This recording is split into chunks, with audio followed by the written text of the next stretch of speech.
Why most people have no real friends after 25 and exactly how to fix it. Think about the last time someone genuinely checked on you. Not a, hey, how are you in passing, not a like on your post, a real check-in. Someone who actually sat with you through something hard. Take a second. Who comes to mind? If that list feels shorter than you expected, you are not alone. Studies show that the average adult in the UK and US has fewer than 2 close friends. 2! And 1 in 3 people report having no one they can call in a real crisis. That is not a personality flaw. That is not because you were too busy or too introverted. There is a specific reason this happens, and almost no one is talking about it honestly. By the end of this video, you will understand exactly why adult friendships collapse and the 3 habits that rebuild them from scratch. But before we get into the fix, I need to tell you something that might be uncomfortable. Most of the advice out there about making friends is wrong. Not slightly wrong, fundamentally backwards. And if you have ever tried to put yourself out there and still ended up feeling more alone than before, that advice is probably why. I will show you exactly what it gets wrong in a few minutes. There's also a hidden pattern that runs through almost every adult friendship that slowly dies. It is not distance. It is not busy schedules. It's something you are almost certainly doing without realizing it. And once you see it, you will never unsee it. These 2 things together explain why smart, self-aware people watching videos exactly like this one, end up lonelier than they should be.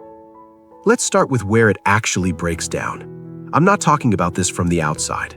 At 27, I had a respectable career, a full calendar, and almost nothing real when it came to connection. I had people I knew, I had group chats that stayed quiet for weeks, I had colleagues I would grab lunch with and forget about by Monday. One night, my apartment felt so empty I scrolled through my phone looking for someone to call, and I could not find a single name that felt safe enough. That was my wake-up call. Not because I was shy or antisocial. I could hold a conversation just fine. The problem ran deeper than that, and figuring it out took more trial and error than I want to admit. What I eventually found changed how I approach every relationship I have now. Here's the thing nobody told us growing up. Friendship is not something that just happens to you after a certain age. In school and university, proximity did the work.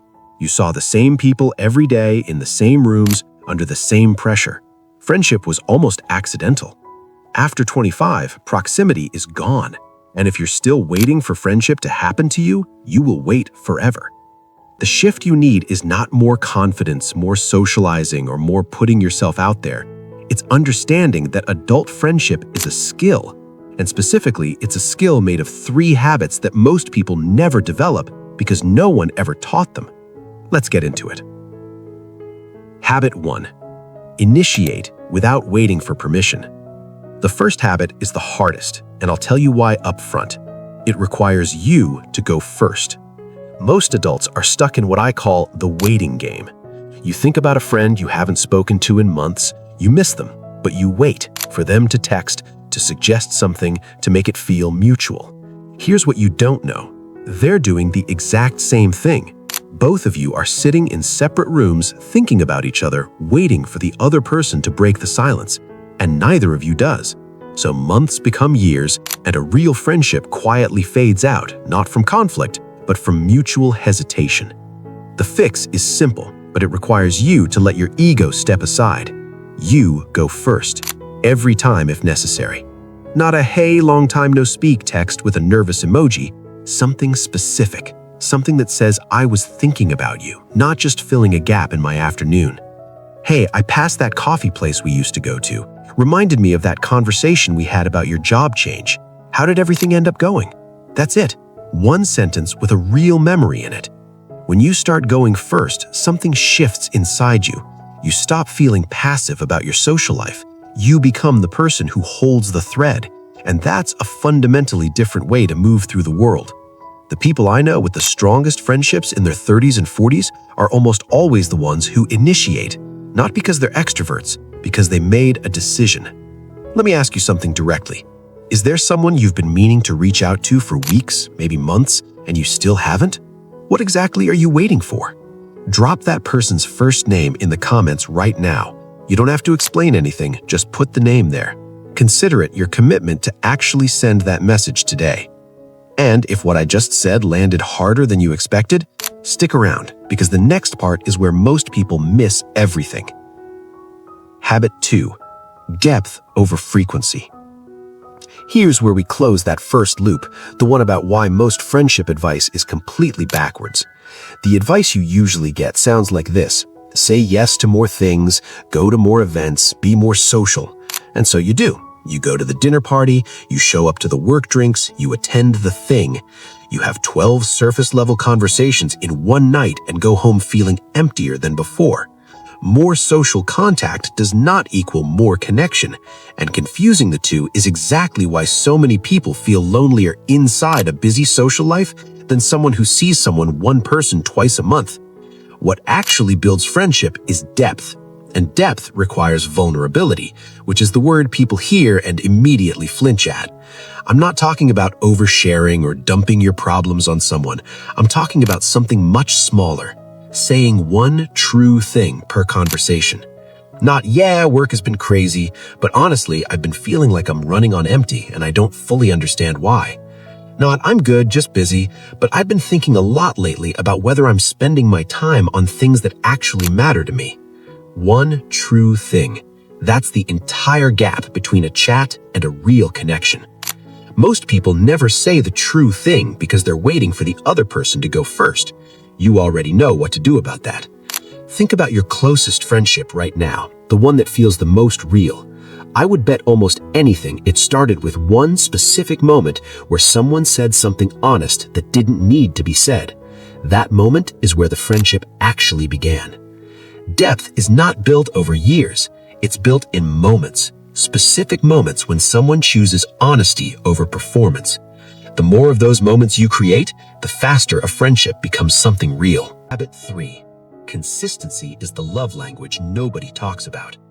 Now for the second loop I left open, the hidden pattern behind every adult friendship that quietly dies. It is not distance, it is not conflict, it is inconsistency. Friendship in adulthood does not die dramatically. It dies in small absences. A few months go by, then a year, then it becomes strange to reach out, so you don't. And a friendship that could have lasted your entire life just evaporates. Here's what no one tells you. Consistency in friendship does not require a lot of time. It requires a small amount of time on a regular schedule. One recurring touch point, that's the whole structure. A monthly walk, a standing phone call every few weeks, a check-in text that arrives reliably enough that it carries actual meaning. Consistency sends a message that nothing else can send. You matter enough to me to show up on purpose, not just when it happens to be convenient. That's not a small thing. In a world where everyone is distracted and scattered, choosing to be consistently present for someone is one of the most meaningful things you can quietly do. Here's the uncomfortable truth. Most of us are better at showing up consistently for our streaming queue than for the people we claim are important to us. Not because we're bad people, because we never consciously decided to treat friendship like something that needs tending. Decide to tend it. One person, one recurring moment. Start this week, not when life slows down, because it won't. The bigger picture. Let's zoom out for a second. Everything we've covered, initiating, going deeper, showing up consistently, is really about one thing: deciding that your relationships are worth building, not just benefiting from. Most people move through adult life treating friendship like weather, something that happens to them, something outside their control. The people who have deep, lasting friendships are not just lucky, they treat connection like a practice. They initiate when it's awkward. They say the true thing when it's uncomfortable. They show up when it would be easier not to. And over time, not overnight, but over months, something shifts. They stop feeling like they're on the outside of real connection, watching other people have it. They become someone other people call, someone people trust, someone who has the kind of relationships most adults quietly wish they had, but don't know how to build. That's available to you, not as a personality type you either have or don't have, as a set of decisions you start making today.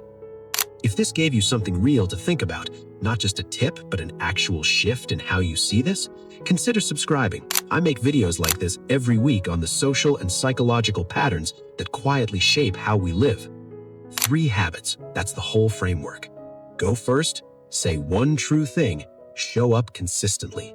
None of these require you to become a different person. They just require a few different decisions, starting with one, starting today. And next week, I'm getting into something that surprised me when I first came across it: the psychological reason why we self-sabotage our closest relationships right at the moment they start to feel real.